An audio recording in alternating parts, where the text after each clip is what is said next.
आज हम समझेंगे electric field due to dipole in transverse position. मतलब एक डाइपोल है और उसकी हमें इलेक्ट्रिक फील्ड निकालनी है ट्रांसवर्स पोजीशन पे। तो बेटा पहले डाइपोल क्या होता है?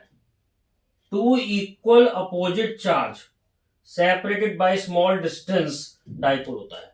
मतलब दो चार्ज हैं, एक माइनस क्यू और प्लस क्यू, और उनके बीच का डिस्टेंस है वो हमने 2l लिया है। तो इसको हम क्या कहते हैं? डाइपोल कहते हैं। तो अगर ये 2l लिया है और ये मिड पॉइंट है अगर, तो ये डिस्टेंस l होगा और ये डिस्टेंस l होगा। तो डाइपोल की लेंथ बेटा 2l है। तो सबसे पहले एक हमें टर्म जरूरत पड़ेगा, वो है डाइपोल मोमेंट। डाइपोल मोमेंट होता है charge into distance between charge. तो ये हमें जरूरत पड़ेगा, और इसका डायरेक्शन जो है नेगेटिव से पॉजिटिव होता है। डायपोल मोमेंट का डायरेक्शन कहाँ होता है बेटा? नेगेटिव से पॉजिटिव। डायपोल मोमेंट का डायरेक्शन नेगेटिव से पॉजिटिव होता है। तो हमको क्या करना है? हमको बेटा इलेक्ट्रिक फील्ड निकालनी है डायपोल की ट्रांसवर्स पोजीशन में। ट्रांसवर्स पोजीशन का मतलब होता है परपेंडिकुलर बाइसेक्टर। यहां पर इलेक्ट्रिक फील्ड निकालनी है। तो बेटा जब भी कभी इलेक्ट्रिक फील्ड निकालनी होगी, हमको एक पॉजिटिव चार्ज अज्यूम करना पड़ेगा। यहां पर एक स्मॉल पॉजिटिव चार्ज रख लेते हैं डायरेक्शन निकालने के लिए इलेक्ट्रिक फील्ड का। अब देखिए, इस चार्ज की यहां पर इलेक्ट्रिक फील्ड इस डायरेक्शन में होगी।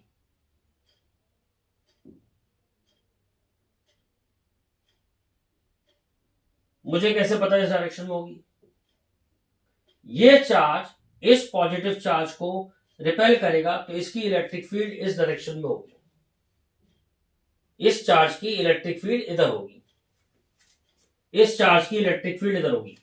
अब ऐसे ही ये नेगेटिव चार्ज इस पॉजिटिव चार्ज को अट्रैक्ट करेगा, तो इसकी इलेक्ट्रिक फील्ड इस डायरेक्शन में होगी।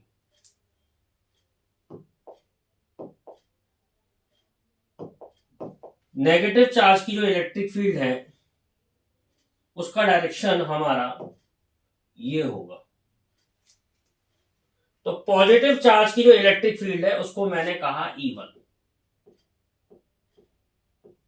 और नेगेटिव चार्ज की जो इलेक्ट्रिक फील्ड है उसको मैंने कहा E2। तो इस तरीके से हमने डाइपोल की इलेक्ट्रिक फील्ड का डायरेक्शन निकाल लिया। अब हमें electric field, net electric field निकालनी है, तो इसको हमें वेक्टर से ऐड करना पड़ेगा। तो वेक्टर से ऐड करने का मतलब होता है, या तो हम वेक्टर एडिशन का फॉर्मूला लगाएं, A square plus B square plus 2ab cos theta वाला, या फिर हम क्या करें, इस वेक्टर के कंपोनेंट करके ऐड करें। क्या ऐड करें? कंपोनेंट करके ऐड करें बेटा। तो देखिए, तो मैंने ये मार्क कर लिया, ये एंगल थीटा है तो ये एंगल भी थीटा होगा, और बेटा ये वाला एंगल भी थीटा होगा। ये दोनों एंगल थीटा होंगे, क्योंकि ये थीटा है तो कॉरस्पॉन्डिंग एंगल थीटा हो गया, और ये थीटा है तो ऑल्टरनेट एंगल से थीटा हो गया। तो E1 का एक कंपोनेंट इधर आ गया, that is E1 cos theta, और E1 का दूसरा कंपोनेंट इधर आ गया,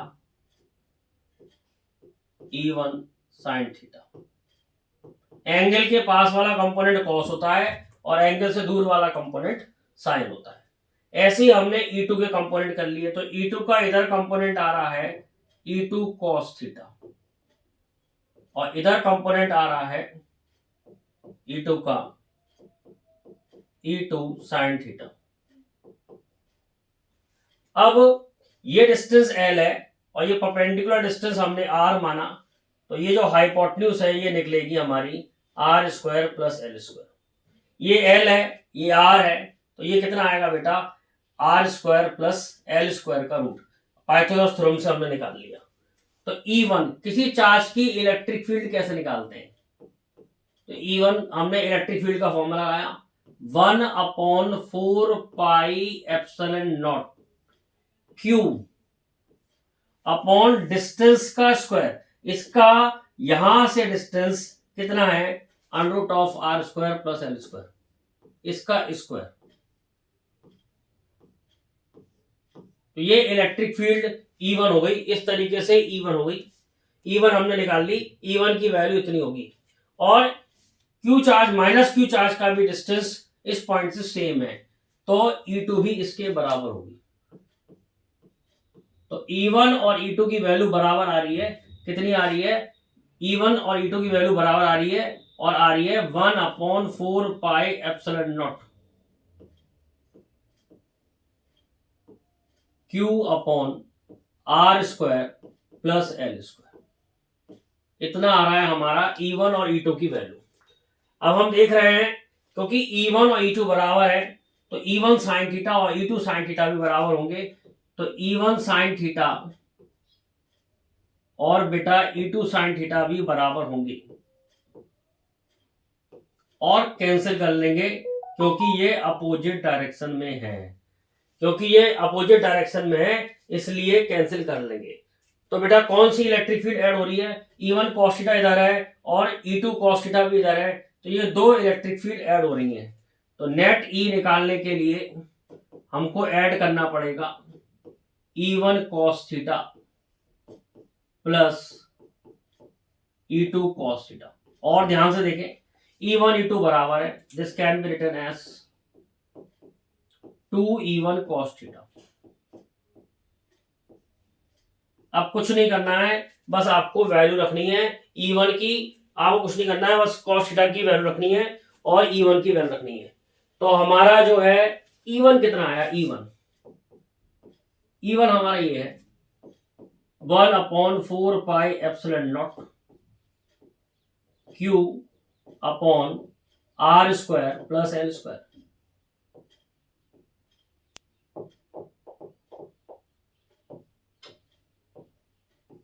तो ये हमारा E1 की वैल्यू आ गई। फिर cos थीटा, cos थीटा क्या होता है बेटा, बेस अपॉन हाइपोटेन्यूज।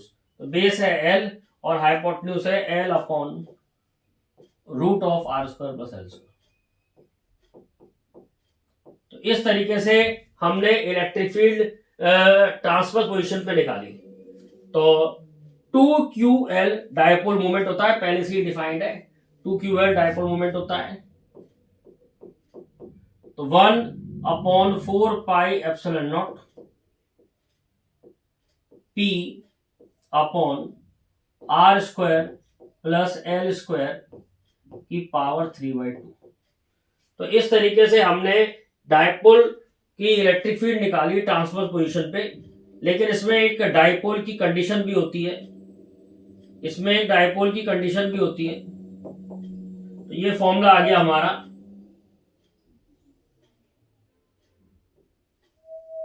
ये फॉर्मूला आ गया हमारा E का 1/4πε0 P/r² प्लस L² की पावर 3/2। अब इसमें हम डायपोल की कंडीशन लगाएं, अगर हम इसमें डायपोल की कंडीशन लगाएं तो डायपोल के लिए L जो होता है ना वो very very less than R होता है।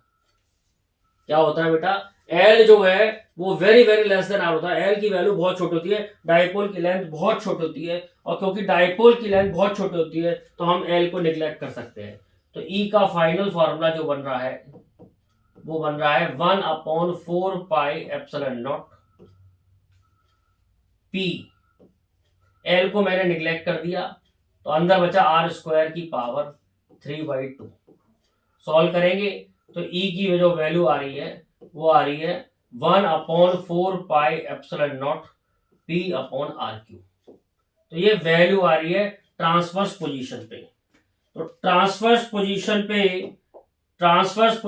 पे जो वैल्यू आ रही है वो ये आ रही है, ट्रांसवर्स पोजीशन पे वैल्यू आ रही है 1/4πε0 P/r³। अब ध्यान देने वाली बात यह है कि जो P का जो डायरेक्शन है वो इधर की तरफ है -q से +q, और जो E का जो नेट E का डायरेक्शन है, नेट E का जो डायरेक्शन है वो इधर की तरफ है, नेट E का डायरेक्शन इधर की तरफ है, P का डायरेक्शन इधर की तरफ है। तो हम कह सकते हैं कि E का डायरेक्शन P के अपोजिट है। तो अगर हम इसे वेक्टर में लिखें तो वेक्टर में हमें ऐसे लिखना पड़ेगा 1/4πε0 negative of P vector upon r³। तो इस तरीके से हमें ट्रांसवर्स पोजीशन पे इलेक्ट्रिक फील्ड की वैल्यू मिल गई। और अगर आपको बेटा याद हो कि इलेक्ट्रिक फील्ड ट्रांसवर्स पोजीशन पे जो आई है वो एंड ऑन पोजीशन की हाफ आई है। आपको याद हो हमने एंड ऑन पे जो निकाली थी इलेक्ट्रिक फील्ड, वो निकाली थी 1/4πε0 2p/r³। क्या निकाली थी? 2p/r³। लेकिन अब जो इलेक्ट्रिक फील्ड निकली है वो निकली है 1/4πε0 p/r³।